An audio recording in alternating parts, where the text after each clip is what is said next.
Bonjour! Dans la capsule qui suit, nous allons apprendre comment trouver des mesures manquantes dans des triangles qui ne sont pas rectangles en se servant de la loi des sinus.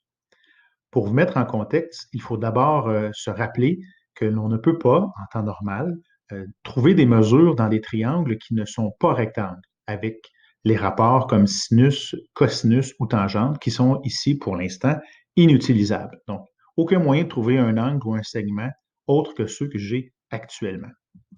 Par contre, si j'avais la bonne idée d'ajouter une hauteur à l'intérieur de ce triangle, ben, je formerais à ce moment deux petits triangles rectangles et là, on pourrait utiliser le rapport trigonométrique. Donc, je vais placer le point D dans ce triangle pour faciliter la nomination des segments et des angles. Alors, je peux maintenant calculer différentes mesures, comme par exemple calculer la mesure du segment CD en utilisant le rapport trigonométrique de sinus. Alors, le sinus de l'angle A de 40 degrés correspond au rapport entre le côté opposé, CD, et l'hypoténuse qui est AC. Donc, si je remplace dans la formule les valeurs de l'angle A et du segment AC, ben, j'obtiens l'équation suivante.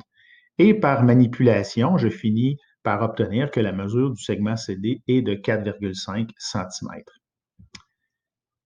Alors, une fois cette information trouvée, ben, je peux continuer à trouver de nouvelles informations, notamment en calculant l'angle B, en utilisant, là encore une fois, le rapport de sinus, puisque le sinus de l'angle B correspond au rapport entre le côté opposé, CD, sur l'hypoténuse, qui est maintenant BC. Donc, toujours en utilisant la même stratégie, je remplace dans l'équation mes informations. Donc, le sinus de l'angle B est égal au rapport entre le côté 4,5 et 5, ce qui me donne 0,9. Et il ne me reste qu'à faire le sinus moins 1 de chaque côté pour déterminer la valeur de l'angle B, qui dans ce cas-ci serait de 64,128. Donc, j'ai été capable de trouver à partir des informations que j'avais la mesure d'un autre angle, dans ce cas-ci, l'angle B. C'est bien intéressant tout ça, mais il faudrait à chaque fois faire tout ce travail, rajouter une hauteur, faire deux rapports trigonométriques. On va refaire la même chose, mais cette fois-ci en utilisant que des éléments algébriques. Vous comprendrez que selon le titre de diapositive, c'est pour en arriver à une formule. Donc, je reprends la même étape que j'ai faite. Je vais d'abord me positionner à l'angle A et je vais utiliser le sinus qui met en relation le côté H et le côté B. Mais je vais faire une petite manipulation, comme je l'ai fait dans l'exercice numérique précédent. Je vais multiplier de chaque côté par B, ce qui va me donner l'équation suivante. H est égal au sinus de A fois le B. Une fois cette information trouvée avec le H, je pouvais utiliser cette nouvelle information-là dans le second triangle de droite. Mais ici, je vais faire légèrement différemment. Je vais encore me positionner dans le triangle de droite et je vais encore utiliser le rapport sinus comme j'ai fait tout à l'heure. Alors, le sinus de l'angle B correspond à la hauteur H sur l'hypoténuse qui est A. À ce moment-là, je vais faire la même chose que dans les précédentes explications. Je vais isoler mon H en multipliant de chaque côté par A. Je vais donc obtenir que H est égal à sinus de B fois le segment A. Et comme vous pouvez remarquer, les deux équations de couleur correspondent à des équations dans lesquelles c'est H qui est égal à quelque chose. Donc, je vais utiliser le concept de la comparaison et je vais pouvoir mettre en relation ou mettre égal les deux équations qui avaient le H dedans. J'obtiens donc cette équation ici qui aurait très bien pu porter le nom de formule de la loi des sinus, puisqu'on n'utilise que le rapport sinus. On va simplement faire une petite manipulation, en fait deux petites manipulations que je ne vous expliquerai pas en long et en large, mais vous pouvez vous l'imaginer. Si on divise chaque côté de l'équation par sin de A et qu'on répète la même opération en divisant de chaque côté par sin de B, bien on obtiendra l'équation suivante qui se trouve à être l'écriture finale de ce qu'on appellera la loi des sinus. Donc, plus besoin de passer par l'intermédiaire de la hauteur.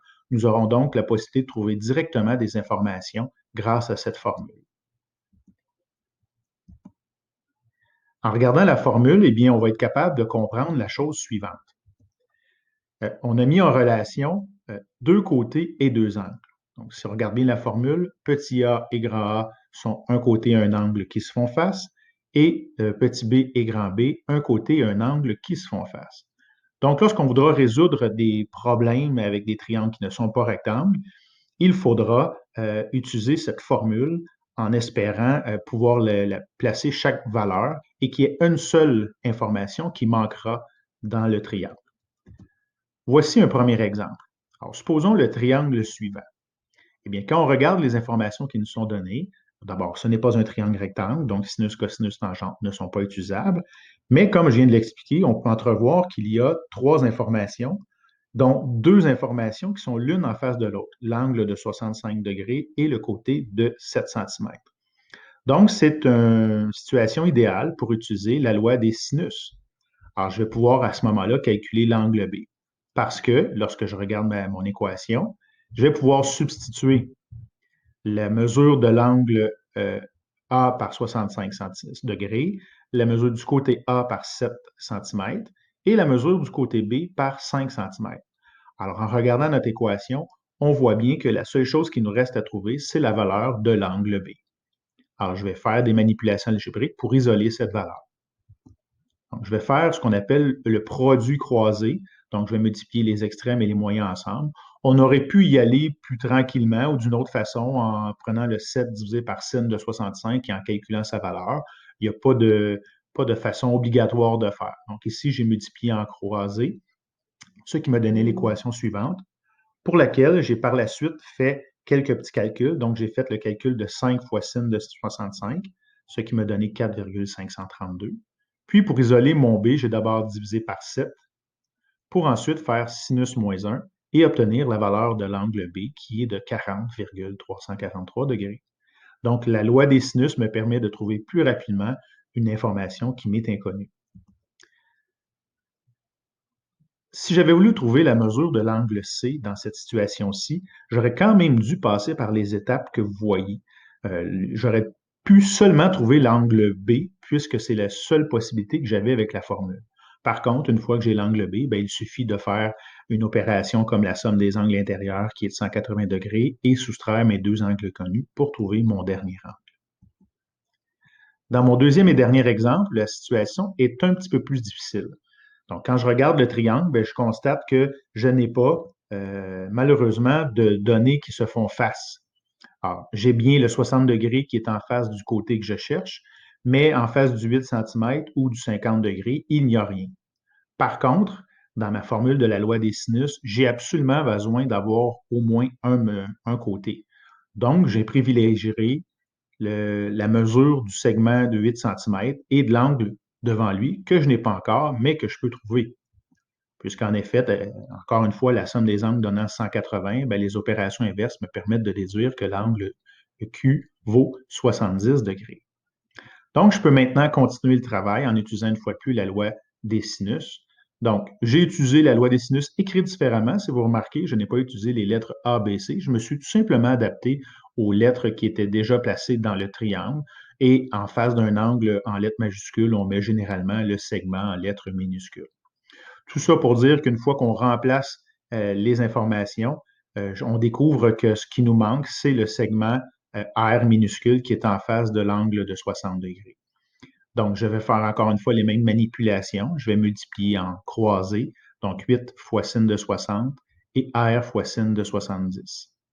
Je vais calculer la valeur numérique de 8 fois sinus de 60, qui me donne 6,928, pardon. Je vais ensuite calculer la valeur de sinus de 70, qui me donne 0,940. Et puis, pour terminer, je vais isoler mon R en divisant de chaque côté par 0,940, ce qui donnera un segment de 7,373. Donc, deux façons d'utiliser la loi des sinus qui sera maintenant extrêmement pratique. Merci.